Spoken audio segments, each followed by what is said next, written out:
오늘 본문 갖고 설교하는 거 여러분 들어보신 적 없을 겁니다. 성경 읽으면서 느끼셨겠지만 세상에 어떻게 이런 얘기가 성경에 다 적혀 있나, 아주 충격적일 것입니다. 그런데 이 메시지가 성경 안에 들어있는 데는 굉장히 중요한 하나님의 뜻이 있어요. 우리가 이제 그걸 배우는 겁니다. 37장부터 야곱의 톨레돗, 야곱의 족보가 시작된다 그랬잖아요. 그런데 이게 야곱의 족보인데 그 중심 인물은 누구냐? 요셉이라고 그랬어요.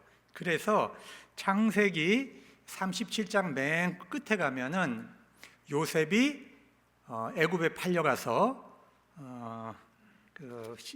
보디발의 종으로 이제 팔려갔다, 그 얘기가 보디발에게 팔렸다는 이야기가 나와요.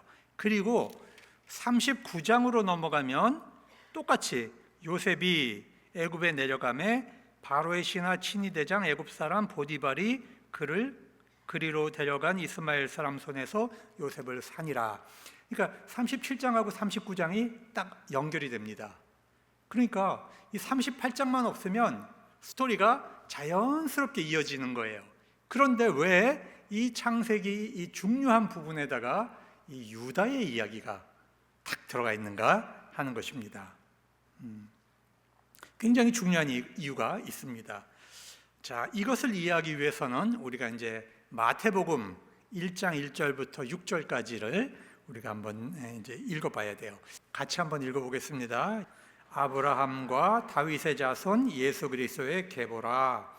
아브라함이 이삭을 낳고 이삭은 야곱을 낳고 야곱은 유다와 그의 형제를 낳고 유다는 다말에게서 베레스와 세라를 낳고 베레스는 헤스론을 낳고 헤스론은 람을 낳고 람은 아미나답을 낳고 아미나답은 나손을 낳고 나손은 살몬을 낳고 살몬은 라합에게서 보아스를 낳고 보아스는 루색에서 오벳을 낳고 오벳은 이새를 낳고 이새는 다윗 왕을 낳으니라.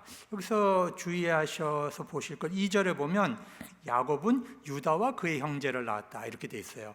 원래 야곱의 장남은 르우벤이잖아요. 그런데 르우벤, 시므온, 레이는 장남에서 전부 아웃돼 버렸어요. 그래서 유다가 지금 이제 장남으로 기록이 되어 있습니다. 3절에 보면 유다는 다말에게서 베레스와 세라를 낳았다 그랬어요. 근데 여러분, 이 다말은 우리가 알다시피 며느리란 말이에요. 이게 참 불륜도 어떻게 이런 불륜이 있고 19금도 이거 어떻게 이런 19금이 다 있습니까?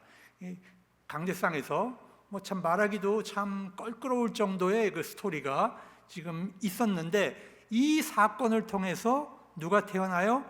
다윗 왕이 태어난단 말이에요. 그것으로 끝나는 게 아니라 그 다윗 왕의 후손인 예수 그리스도가 이렇게 연결이 된단 말입니다. 자, 여러분, 이스라엘이 이제 다윗 왕 다음 솔로몬이 있었고 솔로몬 다음 나라가 두 개로 쪼개지죠. 그 북쪽 나라를 뭐라고 불렀냐면 이스라엘이다 이렇게 불렀어요. 남쪽 나라를 뭐라고 불렀냐 하면 유다 이렇게 부릅니다. 그러면 여러분, 아니 남쪽 나라를 왜 유다라고 불렀을까?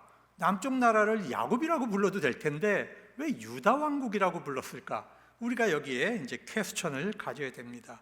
오늘날에도 우리가 이스라엘 사람들을 누구라고 불러요? 유태인 그렇게 부르잖아요. 그죠? 유대인이라는 말이 어디서 왔어요? 유다라는 말에서 왔어요. 그러면 유다가 왜 그렇게 중요하냐? 여기서 바로 유다를 통해서 다윗이 태어났고, 그죠? 유대인에게는 다윗 왕이 굉장히 중요한 거예요. 우리 그리스도인들에게는 예수 그리스도가 유다의 족보를 통해서 이어지기 때문에 유다가 굉장히 중요하다는 것입니다. 그러니까 이 유다의 족보는 하나님의 섭리 가운데서 다윗과 예수 그리스도가 탄생되는 굉장히 중요한 계보가 되는 겁니다. 유다의 혈통은 끊어지면 돼요, 안 돼요? 끊어지면 안 돼요. 그죠? 하나님의 섭리 안에서 유다의 혈통은 끊어지면 안 되는 겁니다. 그런데 우리가 이제 아직 본문을 읽지 않았지만 1절에서 11절에 보면 유다의 혈통이 끊어질 수 있는 위기를 만나게 되는 겁니다. 그래서 성경에는 유다의 혈통이 끊어지지 않고 어떻게 이어졌는가 하는 것을 지금 38장에 집어넣어 줌으로써 유대인들에게 우리 민족이, 우리가 어떻게 하나님께서 우리 민족을 지켜오셨다라고 하는 것을 알려주기 위해서 38장이 지금 이 창세기 안에 들어가 있는 것입니다. 그렇다면 유다가 그렇게 중요한 인물이라면 유다가 정말 한 나라의 이름으로 정해질 만큼, 한 민족의 이름으로 정해질 만큼 그렇게 훌륭한 사람이었는가? 여러분, 오늘 성경 보면 우리가 읽은 것만으로도 충분히 알 수 있지만 유다가 어떤 사람인가? 사실상 형편없는 사람이란 말이에요. 형편없어요. 훌륭한 신앙과 인격을 갖춘 사람이 아니에요. 그렇다면 이런 유다가 어떻게 회개하고 하나님의 언약을 깨닫고 신앙을 이어갈 수 있었을까? 이게 이제 굉장히 중요한 문제가 되는 거예요. 거기서 등장하는 인물이 누구다? 바로 며느리 다말이에요. 이 며느리 다말의 결단과 믿음 때문에 유다가 회개하는 계기가 된 것입니다. 그래서 오늘 설교 제목을 뭐라고 정했냐면 다말이 나보다 옳도다. 다말이 나보다 옳도다. 이렇게 이제 정했습니다. 아시다시피 유다와 다말은 시아버지와 며느리의 관계입니다. 그런데 이 두 사람 사이에서 생긴 자손으로 하나님의 언약의 씨앗이 이루어졌다는 것은 여러분, 이거 굉장히 충격적이지 않아요? 여러분, 이 말을 들을 때 우리 마음속에 처음 이 얘기를 들으면 다 동일한 생각이 들어요. 말도 안 돼. 여러분, 이런 생각이 들어야 되잖아요. 이게 정상이잖아요. 말도 안 돼. 우리가 너무 익숙해가지고 여러분은 충격을 안 받는데, 이거 안 믿는 사람들이 한번 이 얘기 듣는다고 생각해 보세요. 이게 지금 말이 돼요? 말이 안 되는 얘기죠. 이거 어떻게 말도 안 되는 얘기가 지금 성경에 들어와 있냔 말이에요. 이 말씀은 이해하기가 참 어려운 부분이에요. 왜냐하면요, 오늘날 우리의 윤리적인 눈으로 보니까 이게 이제 이해가 안 되는 거거든요. 근데 3600년 전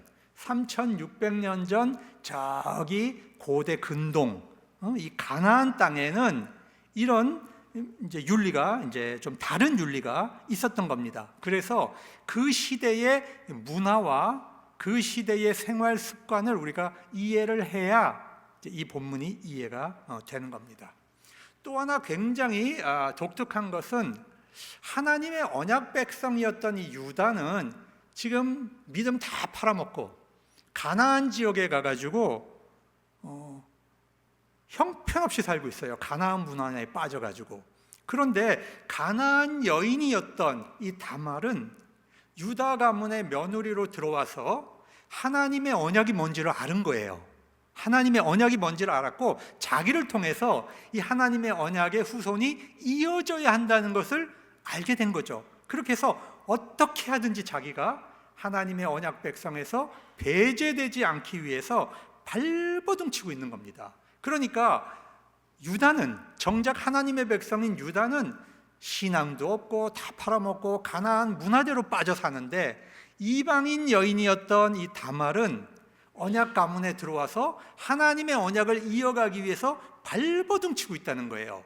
그래서 이 유다와 다말 사이에 지금 줄다리기가 막 일어나고 있는 겁니다. 여러분, 이런 상황을 이해하고 이 본문을 봐야 이 본문에 흐르는 이제 영적인 문제가 이제 보이게 됩니다.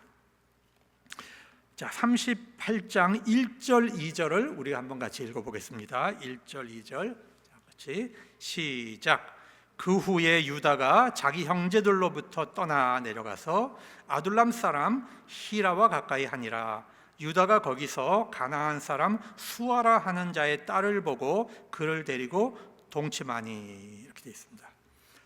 자, 요셉이 애굽으로 팔려간 후에 한참 세월이 흘렀어요. 그런데 유다는 아버지 야곱이 살고 있는 헤브론을 제일 먼저 떠납니다.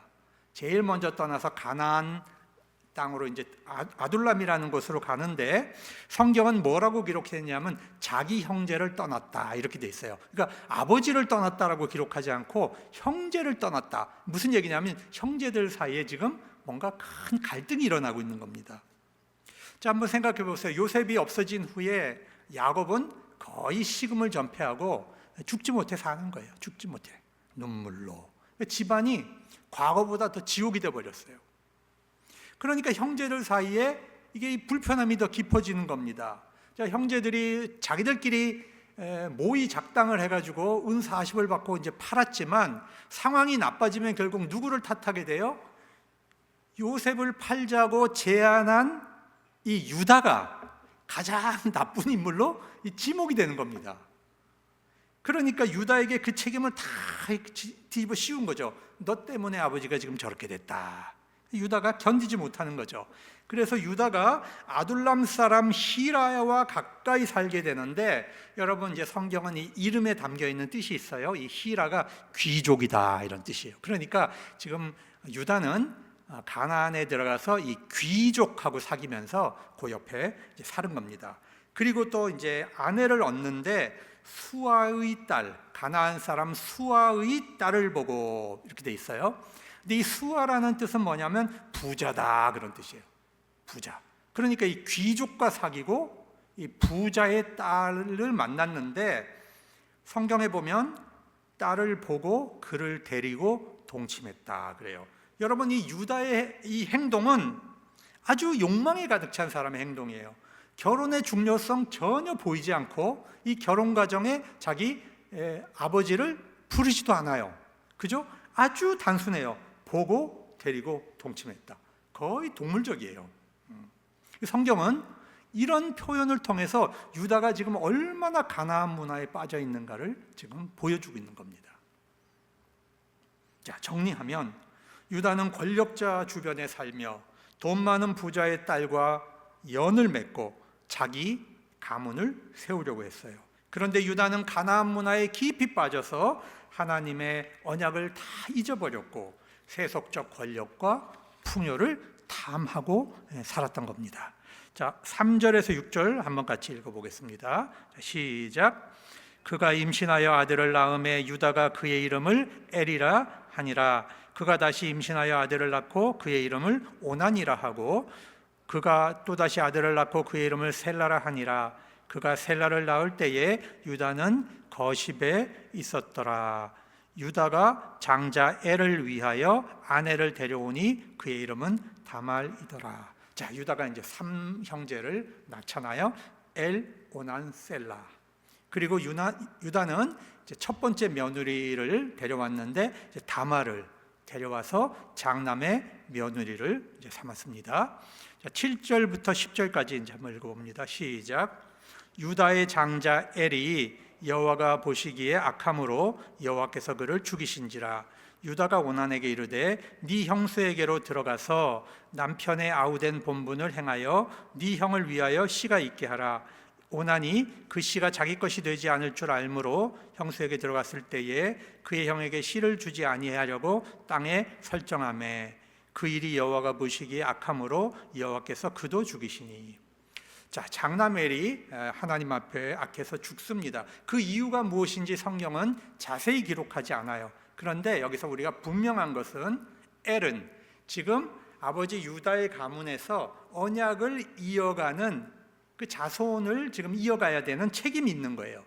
근데 이 엘은 그 책임에 대해서 무관심하고 뭔가 알지는 못하지만 하나님의 섭리에 저항을 했어요. 그래서 성경학자들은 볼 때 분명히 이건 성적인 문제다라고 이제 보고 있는 겁니다. 그러니까 자녀를 생산해야 되는데 분명히 지금 엘은 다른 짓을 하고 있다. 이제 이렇게 보이는 겁니다. 자, 신앙의 초보자들이 이런 말씀을 들으면 아주 충격을 받습니다.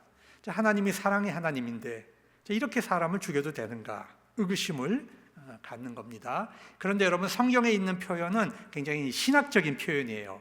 그러니까 우리가 다시 설명을 하면 자, 모든 생명은 하나님께 달려 있어요. 우리가 살고 있는 모든 생명은 하나님께 달려 있는데 우리가 생명을 유지해 가는 것은 하나님께서 보호하시기 때문에 그래요. 보호하시고 지키십니다. 그런데 이 생명을 사는 것이 다른 사람에게 해를 끼치는 존재가 되면 하나님께서 그 보호막을 거두세요.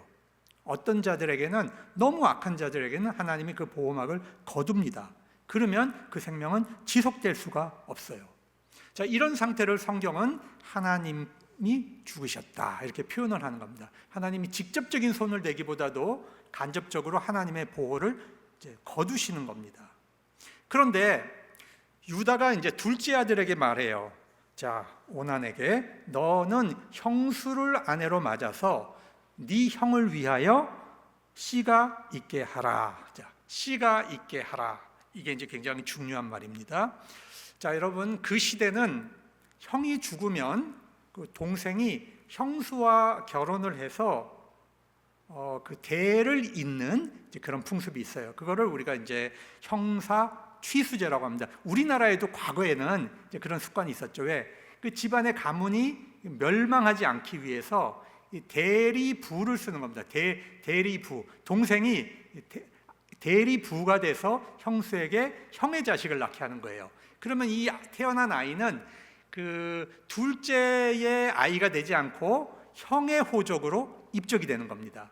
그래서 이거를 또 이제 대를 이어 혼인한다 그래서 계대 혼인법 이런 말도 써요. 그래서 그 당시에 고대 근동 문화에 전부 이제 이런 게 유행을 했습니다. 그만큼 뭔가 이렇게 가문의 그 후사를 이어가는 것이 이제 중요했던 삶입니다. 근데 둘째가 이렇게 생각을 해보니까 형수가 아기를 낳아도 그 아기가 자기 자식이 아니에요. 형님의 자식이 되는 겁니다. 죽은 형님의 자식. 또 아버지의 상속권이 이 장남에게는 3분의 2가 넘어가잖아요. 그러니까 형수가 아이를 낳으면 자기에게로 와야 될 상속이 지금 이제 형수에게로 가는 겁니다. 그렇죠? 그러니까 그게 너무 싫었어요.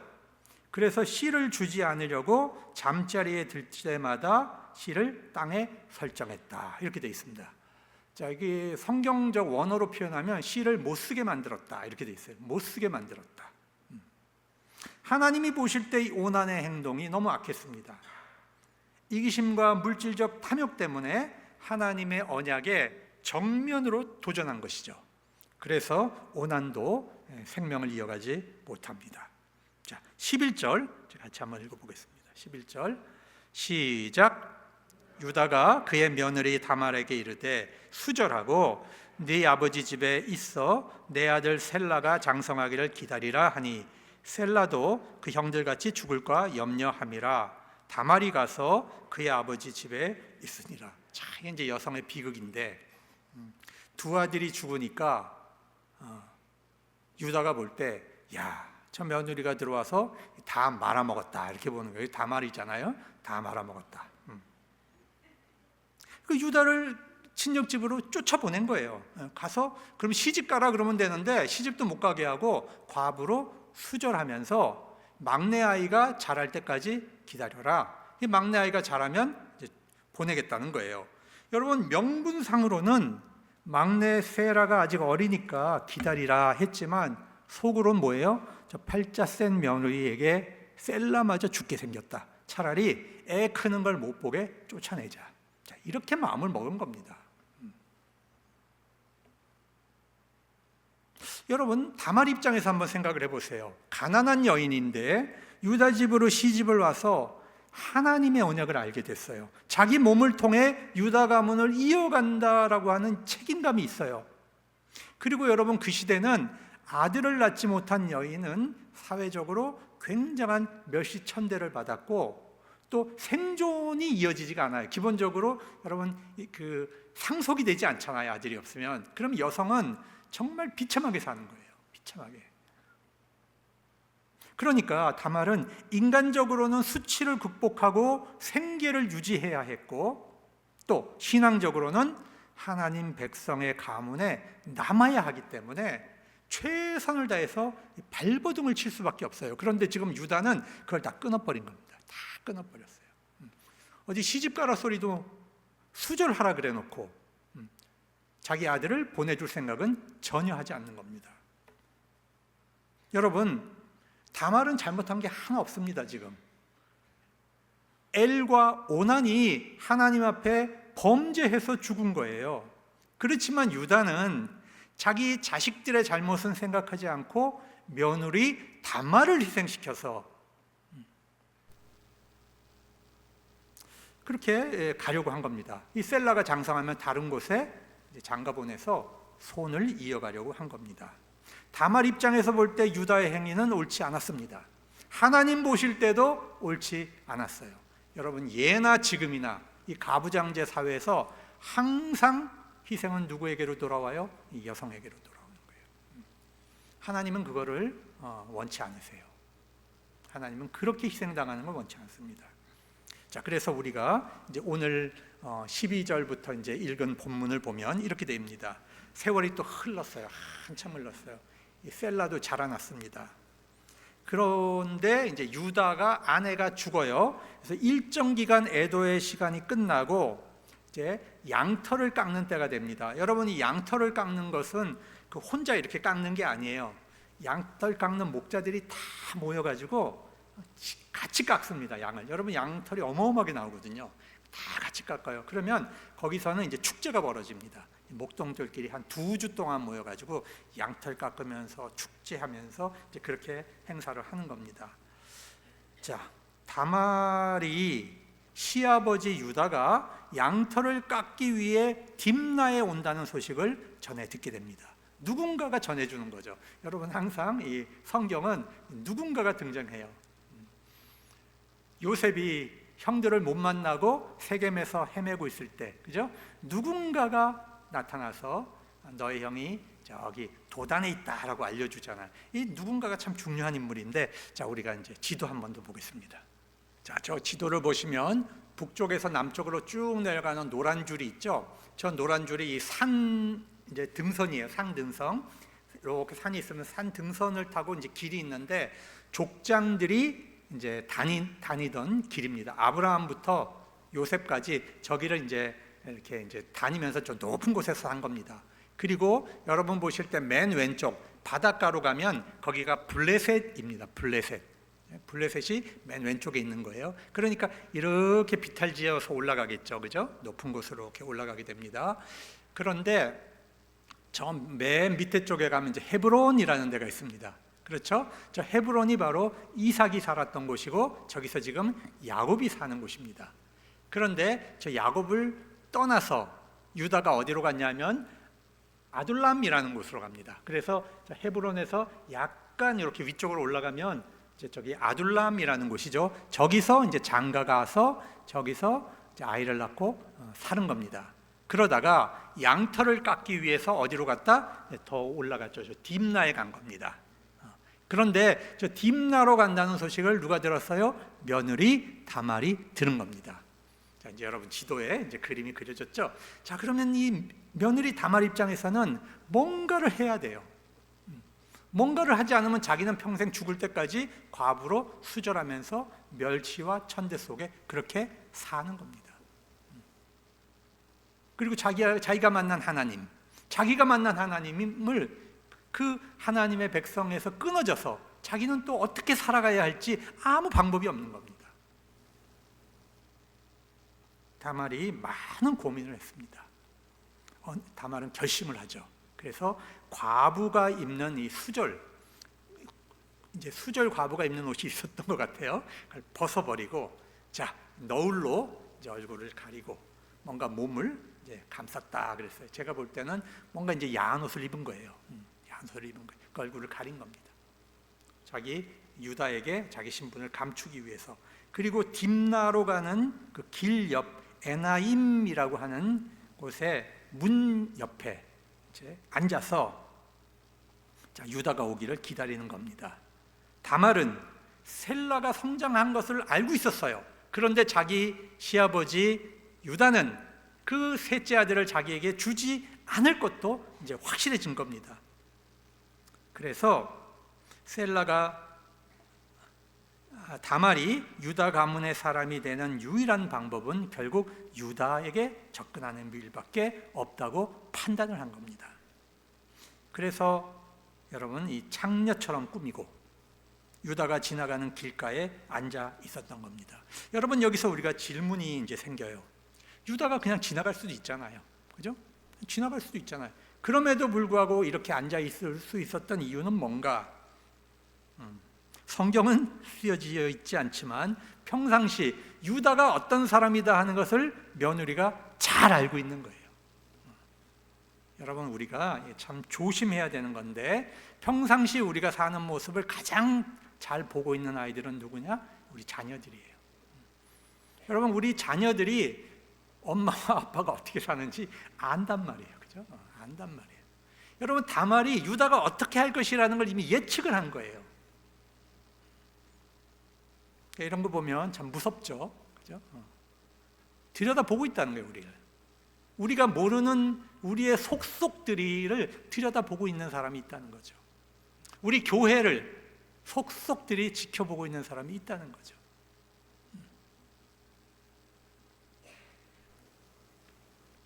여러분이 에나임 문 옆에 앉았다 그래요. 이게 굉장히 상징적이에요. 에나임이라는 거는 이제 두 눈이란 뜻이, 두 눈. 보통 사람들은 이제 장애가 없는 사람들은 두 눈을 가졌잖아요, 그죠? 그래서 눈은 단수로 쓰이지 않고 주로 이제 복수로 쓰이는데, 두 눈이 있는데 인간에게는, 여러분, 이거는 무슨 뜻이 있냐면 이 믿음의 눈이 있고요, 이 세속적인 눈이 있는 거예요, 그죠?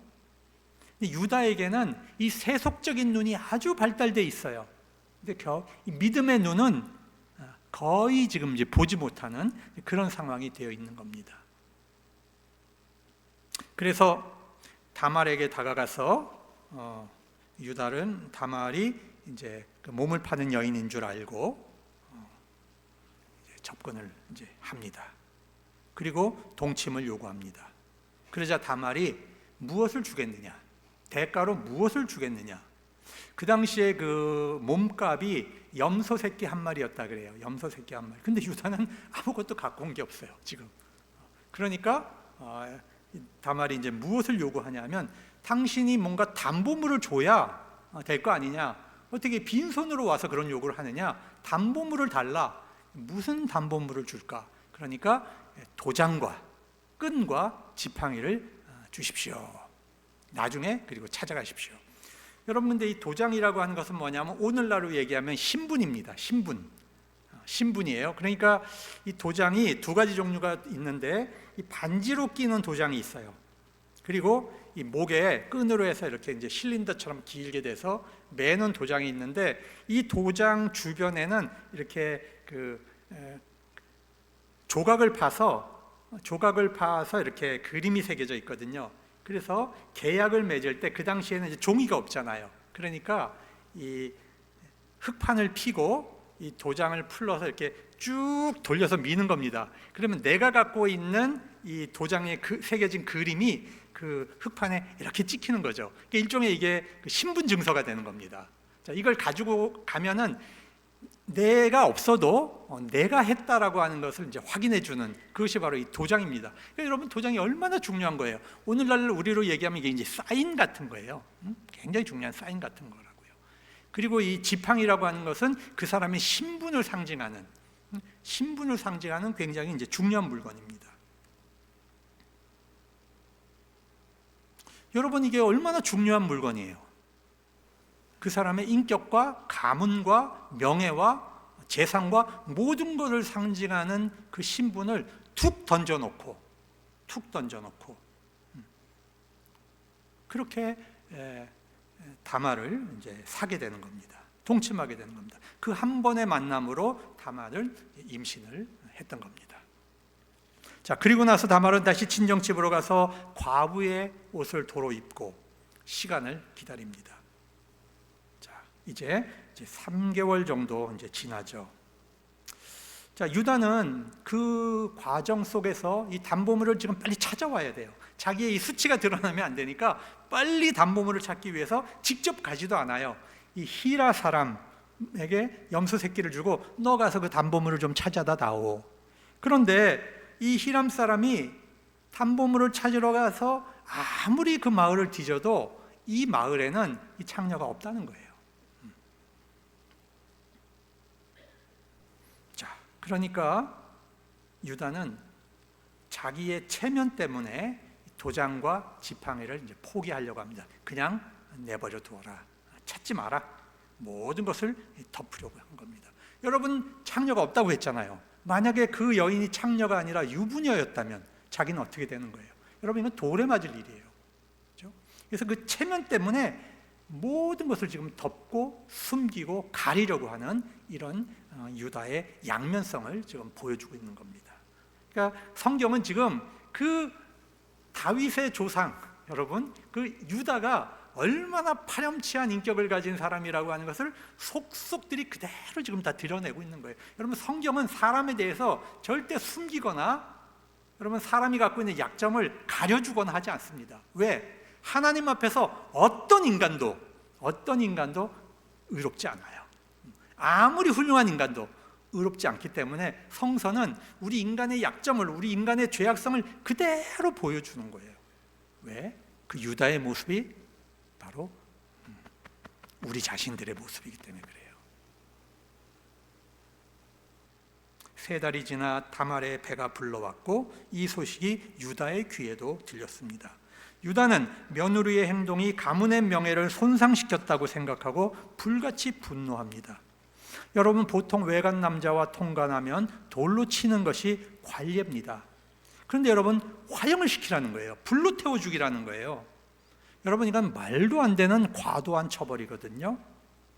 어쩌면 여기에는 셀라를 다말에게 보내지 않고 완전히 제거하려는 유다의 악한 속셈이 들어있기도 합니다. 근데 다말이 끌려나가면서 그 도장과 지팡이를 시아버지에게 급히 보냅니다.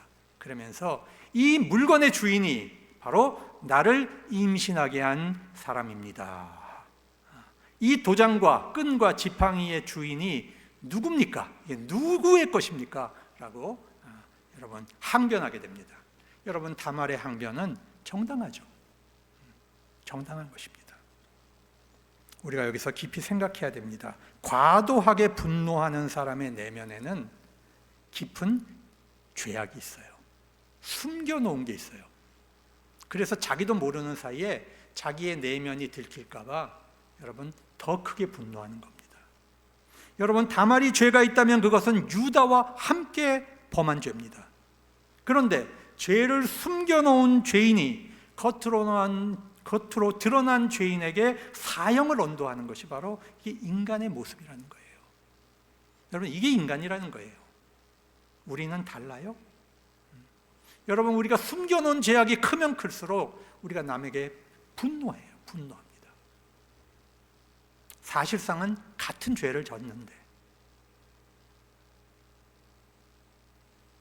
유다는 도장과 지팡이를 보는 순간 모든 죄악의 근원이 자기에게 있다는 것을 깨닫게 됩니다. 그래서 그는 나보다 옳도다 이렇게 말하는 거예요. 여러분, 다말의 행동이 옳았다는 뜻이 아니에요. 다말의 행동이 윤리적으로 옳았다는 뜻이 아니에요. 이거는 유다가 하나님 앞에 서서 자기가 다말보다 더 악한 죄인이라는 것을 지금 고백하고 있는 거예요. 여러분, 여기서 새 출발하는 겁니다. 우리 신앙의 변화는 항상 이런 거예요. 누군가와 우리가 여러분 항상 비교를 해서 하나님 앞에 내가 옳고 남이 덜 옳고 이런 것이 아니고 하나님 앞에 서서 내가 더 악하다고 하는 것을 발견했을 때 거기서 우리는 새로운 출발이 일어난다고 하는 것을 우리가 깨달아야 하는 것입니다. 자신이 다말보다 믿음이 없었고 자신이 다말보다 악했다는 것을 하나님 앞에 고백하는 거예요. 유다는 셀라가 장성할 때까지 기다리라고 다말과 약속을 했지만 그것을 고의적으로 지키지 않았습니다. 그리고 다말을 희생시키고 힘없는 여인을 희생시키고 셀라를 다른 곳에 장가 보내려고 했습니다. 자신은 정욕의 욕망의 대상으로 다말을 취했지만 다말은 욕망 때문에 그렇게 한 것이 아니에요. 다말은 가문의 씨를 이어가기 위한 유일한 방법이 유다밖에 없었기 때문에 그 행동을 한 거예요. 여러분, 이거 완전히 질이 달라요. 유다의 행동과 다말의 행동은 지금 동기가 다르다는 얘기예요. 그래서 하나님의 언약의 관점에서 보았을 때 다말은 안타깝게 하나님 백성으로 남기 위해서 몸부림치고 있는 거예요. 여러분, 이게 방법은 윤리적으로 잘못됐지만 여러분, 이 다말의 동기는 몸부림치고 있는 거라고요. 지금. 여러분이 이것이 이해되어야 여러분 창세기 38장이 여러분 우리가 이해되는 거예요. 이거는 윤리적인 문제가 아니에요. 그럼에도 불구하고 어떤 사람들은 마음속으로 말도 안 돼 계속 그러고 있죠. 여러분, 우리가 하나님 백성 된 건 말이 되는 얘기예요? 우리가 하나님의 백성이 되고 우리가 하나님의 교회의 일원이 되고 우리가 예수 그리스도의 거룩함을 담는 데까지 성장할 수 있다는 것은 말이 되는 이야기입니까? 말이 안 되는 거예요. 어차피 하나님의 은총 안에서는 말이 안 되는 일들이 일어나고 있는 거예요. 우리가 그 하나님의 은혜를 이해할 때 오늘의 성경을 바르게 이해할 수가 있는 거예요. 하나님은 몸부림치는 다말의 손을 붙잡아 주신 거예요. 하나님은 다말을 편들어 주신 거예요. 하나님은 그 다말을 통해서 언약의 백성을 이어가시는 거예요. 자, 끝에 다말의 복중에는 쌍둥이가 있었습니다. 에서와 야곱이 쌍둥이로 태어났죠. 그런데 그 손주도 이 쌍태로 태어나요. 이거 보면 참 이걸 그 격세유전이라고 그래요. 보통 할아버지의 그 유전자를 이제 손주들이 담는 거를 이제 얘기하는 건데 그런 참 비슷한 모습이 많잖아요. 이삭과 아브라함은 별로 안 닮았어요. 그런데 아브라함과 야곱은 좀 닮아요. 이렇게. 그 다음에 또 이삭과 요셉이 좀 이렇게 닮아 있습니다. 유형이, 그죠? 그런 것처럼 해산할 때에 머리가 먼저 나와야 되는데 이 아이 하나가 손을 먼저 쑥 들이밀은 겁니다. 이게 여러분, 이게 난산이에요. 난산. 지금 이 다말이 난산을 하고 있는 거예요. 아기의 손이 나오니까 이 아이가 장남이다. 이 산파들이 장남이 그 당시 굉장히 중요했잖아요. 그래서 이 손에다가 이 빨간 줄을 묶었단 말이에요. 근데 이 손이 다시 쑥 들어갔어요. 그런 차에 둘째가 확 밀고 나왔어요. 마치 야곱처럼. 야곱은 형이 나올 때 못 밀고 나와가지고 다리를 붙잡고 나오잖아요. 근데 이 둘째 놈이 확 밀고 나왔어요. 그래서 그 아이를 이제 베레스다 이렇게 이름을 줬고, 나중에 태어난 아이가 이제 세라입니다. 사실은 세라가 장남인데 족보는 누구로 이어져요? 이 베레스를 통해서 이제 예수 그리스도의 족보가 이어집니다. 여러분, 유다와 다말의 이야기는 인간의 부패함을 단적으로 보여줍니다. 그러나 그 사이에 탄생한 아이를 통해 이 땅에 그리스도의 계보가 이어진다는 것은 정말 놀라운 하나님의 은혜입니다. 이것은 무엇을 얘기하고 있느냐 하면 하나님의 놀라운 은혜와 인간의 부패함이 여러분 이렇게 비교되면서 하나님의 은혜가 얼마나 크신다 하는 것을 우리에게 보여주는 거예요. 우리의 죄가 아무리 무겁고 우리가 아무리 연약하고 우리가 너무 하나님 앞에 큰 죄를 졌더라도 하나님의 은총은 그걸 다 덮으시고 있다는 거예요. 여러분, 믿음 안에서 하나님이 그걸 다 덮으셨다는 것을 오늘 보여주는 것입니다. 그 은혜로 저와 여러분이 생명을 얻고 교회로 살아가고 있는 것입니다. 유다와 다말이 하나님의 은혜로 믿음의 조상이 되었지만 두 사람의 구원은 다른 특징이 있습니다. 유다는 하나님께서 아브라함과 이삭과 야곱과 맺은 언약 가문에서 은총을 받고 태어난 사람입니다. 그런데 다말은 가나안 여인으로 시집을 와서 남편이 죽고 버림받은 상황에서 오직 믿음 하나로 구원을 받은 사람입니다. 너무 달라요, 두 사람이. 예수님의 족보에는 5명의 여인이 등장합니다. 여러분이 잘 알고 있잖아요. 사라, 아브라함의 아내. 그 다음에 두 번째 여인이 바로 유다의 아내 다말입니다. 세 번째가 바로 룻이고요. 네 번째가 누구예요? 다윗의 아내였지만 성경은 우리아의 아내라고 표현하고 있어요. 의도적인 겁니다. 그 다음에 5번째로 마리아입니다. 그들 중 어떤 여인도 금수저로 편안하게 살면서 믿음으로 들어온 여인은 단 하나도 없습니다. 룻은 모압 여인으로 시어머니 하나님을 섬기겠다고 이스라엘로 들어와서 정말 처음에는 여러분 밭에 나가갖고 곡식을 줍잖아요, 그죠? 그렇게 살잖아요. 여러분 우리아의 아내는 어떻습니까? 남편이 살해당하고 그 다윗을 통해서 솔로몬을 낳습니다. 마리아도 결혼 전에 성령으로 잉태했는데 그것은 여성으로서는 목숨과 명예를 희생하는 그런 결단을 하면서 여러분 받아들이는 거예요. 모든 악조건 속에서도 우리 주님 한 분만을 붙잡는 믿음으로 이 믿음의 어머니, 믿음의 할머니가 되는 겁니다. 여러분 언약의 가문에서 그렇게 구원을 받는 사람도 있지만 믿음의 가정에서 태어나지 않아도 이렇게 믿음만으로 신앙의 족보에 들어오는 어머니들이 있다는 거예요. 하나님이 구원하시는 방법은 너무 다양해요. 그 은총의 폭은 너무 큽니다. 그래서 오늘 이 다말과 유다의 이야기를 통해서 우리가 하나님의 은총이 얼마나 크신지, 우리의 부족함에도 하나님이 어떻게 우리를 덮으시고 우리를 사랑하시는지 그걸 잘 깨닫고 하나님의 사랑에 깊이 감사하고 헌신하는 그런 여러분들이 다 될 수 있기를 주님 이름으로 축원합니다.